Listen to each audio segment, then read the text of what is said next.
Bharatiya Janata party तो जिस CM face को लेके चुनाव लड़ती है, अब मैं आपको मध्य प्रदेश लेके चलता हूं, शिवराज चौहान जी के पास लेके चलता हूं। शिवराज चौहान जी को पता चलता है कि सीएम फेस बना के इलेक्शन लड़ती है और इलेक्शन जीतने के बाद उनके पीठ पे हाथ पकड़ के फेंक देती है, बाहर निकाल देती है।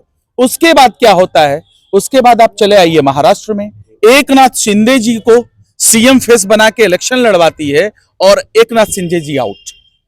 जीतन राम मांझी जी की मैं आप बात कर रहे थे, उससे पहले तो एक अध्याय है पशुपति पारस चचा। आदरणीय पशुपति पारस चचा को किस तरीके से भारतीय जनता पार्टी ने घर में ही लड़ाई लगवाया, घर में एक दीवार डाल दी। एक तरफ पशुपति पारस और एक तरफ चिराग पासवान जी। पहले चिराग पासवान जी को उनका घर छीना गया, उनका ऑफिस छीना गया, इसी धोखेबाज पार्टी भारतीय जनता पार्टी की तरफ से। तो देश में तो अपने आप में एक नजीर बन चुका है और एक मतलब मुहावरा बन चुका है कि भारतीय जनता पार्टी मतलब धोखा, भारतीय जनता पार्टी मतलब लगातार धोखा। ये सारी चीजें हैं ना अभिषेक जी, तो वो सारी चीजें हुई। अब जीतन राम मांझी जी और चिराग पासवान जी दोनों लोग ताबड़तोड़ तेल मालिश में लगे थे, इसलिए लगे थे कि मोदी का प्रिय हनुमान कौन है। एक तरफ जीतन राम मांझी जी को आपने देखा, एक तरफ चिराग पासवान जी को आपने देखा, लेकिन लास्ट में हुआ क्या? जीतन राम मांझी फ्रेम से आउट।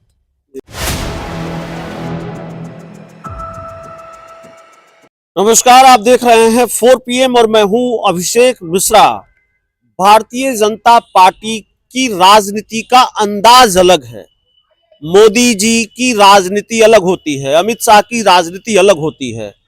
सहयोगियों से ज्यादा, माफ कीजिएगा, विरोधियों से ज्यादा सहयोगियों को निपटाने पर जोर होता है और इसके एक नहीं कई उदाहरण हैं। ताजा उदाहरण बिहार में पशुपति पारस हैं और देश के अलग अलग राज्यों में तो फिर दर्जनों उदाहरण आपको मिल जाएंगे। क्या बिहार एनडीए के नए पशुपति पारस जीतन राम मांझी होंगे? फ्रेम से आउट कर दिए गए हैं और एनडीए से भी आउट करने की तैयारी है क्या? ये बड़ा सवाल है।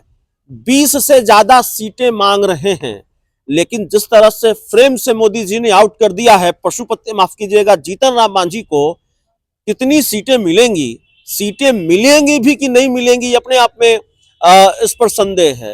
दरअसल एनडीए के सांसदों ने मुलाकात की, एनडीए के 30 सांसद मिलने गए प्रधानमंत्री नरेंद्र मोदी से और उस मुलाकात की जो तस्वीर सामने आई वो अपने आप में बिहार की संभावित सियासी तस्वीर को बहुत साफ कर देती है। आने वाले दिनों में बिहार की सियासी तस्वीर क्या होगी चुनावी साल में, उसको बहुत साफ कर देती है। ललन सिंह को खूब भाव मिल रहा है, संजय झा को खूब भाव मिल रहा है। मोदी जी के अगल बगल संजय झा, ललन सिंह, चिराग पासवान हैं। जीतन राम मांझी कहीं ढूंढे मिलते हैं क्या इस तस्वीर में? फ्रेम में जीतन राम मांझी मिलते हैं क्या? तो एनडीए में किस तरह का खेल हो रहा है? हमारे साथ आरजेडी के प्रवक्ता आरजू खान जी हैं। अब सवाल बनता तो है कि भाई जीतन राम मांझी पहले भी इंडिया गठबंधन का हिस्सा रहे हैं, तो कहीं इंडिया गठबंधन में भी कोई जगह खाली है क्या, वैकेंसी है क्या? ये सवाल तो फिर आरजेडी से बनता है। सबसे पहला सवाल जो है आरजू खान साहब ये है कि ये जो तस्वीर से जीतन राम मांझी आउट कर दिए गए, आरजेडी कैसे मजे ले रही है या आरजेडी उसको कैसे देख रही है? खुश तो बहुत होंगे आप। मैं खुश हूं या नहीं हूं, लेकिन निराशा की बात तो है जीतन राम मांझी जी के लिए। वो निराशा इसलिए है कि ये नई कोई चीज थोड़ी है। ये जो इबारत लिखी गई है झूठ और फरेब की, ये जो झूठ और फरेब की इबारत लिखी गई है भारतीय जनता पार्टी की तरफ से, ये कोई नई चीजें थोड़ी है अभिषेक जी। ये कोई नया चीज नहीं है। भारतीय जनता पार्टी तो जिस सीएम फेस को लेके चुनाव लड़ती है, अब मैं आपको मध्य प्रदेश लेके चलता हूं, शिवराज चौहान जी के पास लेके चलता हूं। शिवराज चौहान जी को पता चलता है कि सीएम फेस बना के इलेक्शन लड़ती है और इलेक्शन जीतने के बाद उनके पीठ पे हाथ पकड़ के फेंक देती है, बाहर निकाल देती है। उसके बाद क्या होता है? उसके बाद आप चले आइए महाराष्ट्र में, एकनाथ शिंदे जी को सीएम फेस बना के इलेक्शन लड़वाती है और एकनाथ शिंदे जी आउट। जीतन राम मांझी जी की मैं आप बात कर रहे थे, उससे पहले तो एक अध्याय है पशुपति पारस चचा। आदरणीय पशुपति पारस चचा को किस तरीके से भारतीय जनता पार्टी ने घर में ही लड़ाई लगवाया, घर में एक दीवार डाल दी। एक तरफ पशुपति पारस और एक तरफ चिराग पासवान जी। पहले चिराग पासवान जी को उनका घर छीना गया, उनका ऑफिस छीना गया, इसी धोखेबाज पार्टी भारतीय जनता पार्टी की तरफ से। तो देश में तो अपने आप में एक नजीर बन चुका है और एक मतलब मुहावरा बन चुका है कि भारतीय जनता पार्टी मतलब धोखा, भारतीय जनता पार्टी मतलब लगातार धोखा। ये सारी चीजें हैं ना अभिषेक जी, तो वो सारी चीजें हुई। अब जीतन राम मांझी जी और चिराग पासवान जी दोनों लोग ताबड़तोड़ तेल मालिश में लगे थे, इसलिए लगे थे कि मोदी का प्रिय हनुमान कौन है। एक तरफ जीतन राम मांझी जी को आपने देखा, एक तरफ चिराग पासवान जी को आपने देखा, लेकिन लास्ट में हुआ क्या, जीतन राम मांझी फ्रेम से आउट। ये है असली चाल चरित्र और चेहरा भारतीय जनता पार्टी का। ये गठबंधन धर्म नहीं निभाती है, अपने सहयोगियों के साथ धोखा करती है। और उसके बाद भी अगर जीतन राम मांझी जी वो अध्याय नहीं देखे चिराग पासवान का, वो अध्याय नहीं देखे एकनाथ शिंदे का, वो अध्याय अगर पढ़ के सबक नहीं लिए पशुपति पारस चचा का, तो गलती किसकी है। अरे आने वाले वक्त में तो मैं ये भी कह सकता हूं कि एनडीए सहयोगी बिहार में कह रही है कि नीतीश कुमार जी चेहरा होंगे सीएम के, लेकिन कहीं ऐसा तो नहीं कि उनको भी बाहर का रास्ता दिखा दिया जाए। जहां तक मेरी जानकारी है भारत रत्न देके उनको साइड लाइन लगाने की पूरी तैयारी चल रही है, नीतीश कुमार को एकदम चल रही है। यही तो है भारतीय जनता पार्टी का धर्म, गठबंधन धर्म। लेकिन हर हकीकत यही, हम आईना दिखाते हैं तो भारतीय जनता पार्टी और उनके सहयोगी दल तिलमिला जानते हैं।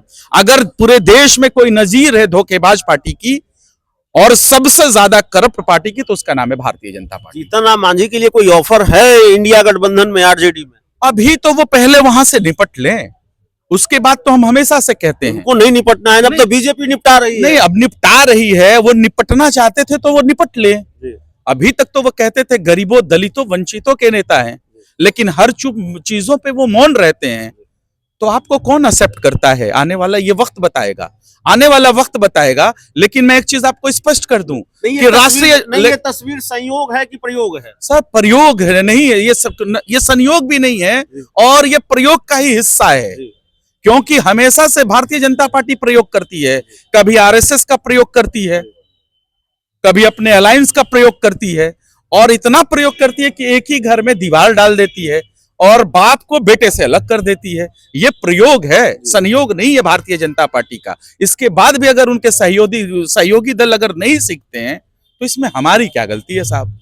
जीतन राम मांझी तो कह रहे थे लगता है कैबिनेट छोड़ना पड़ेगा, यही वाला बयान भारी पड़ गया क्या? बीजेपी को आंख दिखाना, चिराग पासवान से दुश्मनी, पंगा लेना भारी पड़ गया क्या? चिराग पासवान से पंगा लेना आज से नहीं, बहुत दिनों से इनको भारी पड़ गया है। मैंने कहा शुरू में ही आपके कि ताबड़तोड़ तेल मालिश चल रही थी कि मोदी जी का हनुमान कौन, उसमें नंबर 1 पे तो आ गए चिराग पासवान जी। अब देखिए पिछले इलेक्शन में बॉम्बर, सुसाइड बॉम्बर कौन थे नीतीश कुमार जी के लिए? चिराग पासवान। अपने चाचा के लिए सुसाइड बॉम्बर कौन? चिराग पासवान। अब फिर सुसाइड बॉम्बर कौन? चिराग पासवान। क्या जीतन राम मांझी को नीतीश प्रेम भी भारी पड़ गया? देखिए कुछ घटनाक्रमों का हम जिक्र करेंगे। जीतन राम मांझी नीतीश कुमार से मिलने जाते हैं, उनको आमंत्रित करते हैं अपने घर पर लिट्टी चोखा भोज में, और वो जो तस्वीर दिखती है उनके घर पर लिट्टी चोखा भोज की, वो बड़ी असामान्य तस्वीर है। उसको सामान्य तस्वीर नहीं कहेंगे, इसलिए नहीं कहेंगे कि लिट्टी चोखा का भोज जीतन राम मांझी की पार्टी की तरफ से था, एनडीए की तरफ से नहीं था, सरकार की तरफ से नहीं था। लेकिन जो तोरण द्वार लगाए गए, और दर्शकों के लिए तस्वीर फिर स्क्रीन पर है, जो तोरण द्वार लगाए गए, उस तोरण द्वार पर एक तरफ नीतीश कुमार की तस्वीर, एक तरफ जीतन राम मांझी की तस्वीर।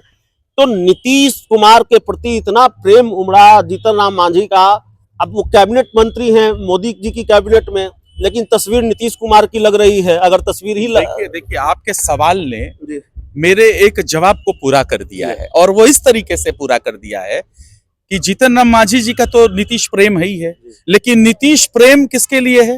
नीतीश जी का प्रेम है भारतीय जनता पार्टी के लिए, एनडीए सहयोगियों के लिए, आरएसएस के लिए। आज मैं कह सकता हूं उनका प्रेम तो वहां जग गया है।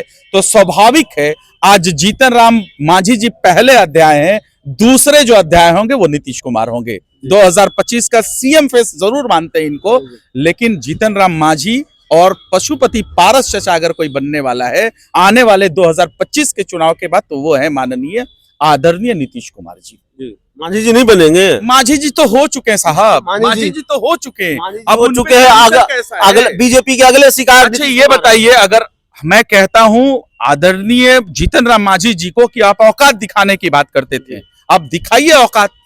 अभी आपने कुछ दिन पहले कहा था कि आप औकात दिखाइएगा, आपको उपेक्षित किया गया। मोदी जी ने औकात दिखा दिया चिराग पासवान ने दिखा दिया, वो मुरेठा वाले जो है ना सम्राट चौधरी ने दिखा दिया, विजय सिन्हा ने दिखा दिया। अब इनको ये देखनी है कि इनकी राजनीतिक हैसियत कितनी है, ये उपेक्षित हैं या फिर उस उपेक्षित का बदला लेंगे, ये आने वाला वक्त। चलिए, तो मांझी जी क्या बदला लेंगे बीजेपी से? इस पूरी रिपोर्ट में इतना ही। बहुत बहुत धन्यवाद।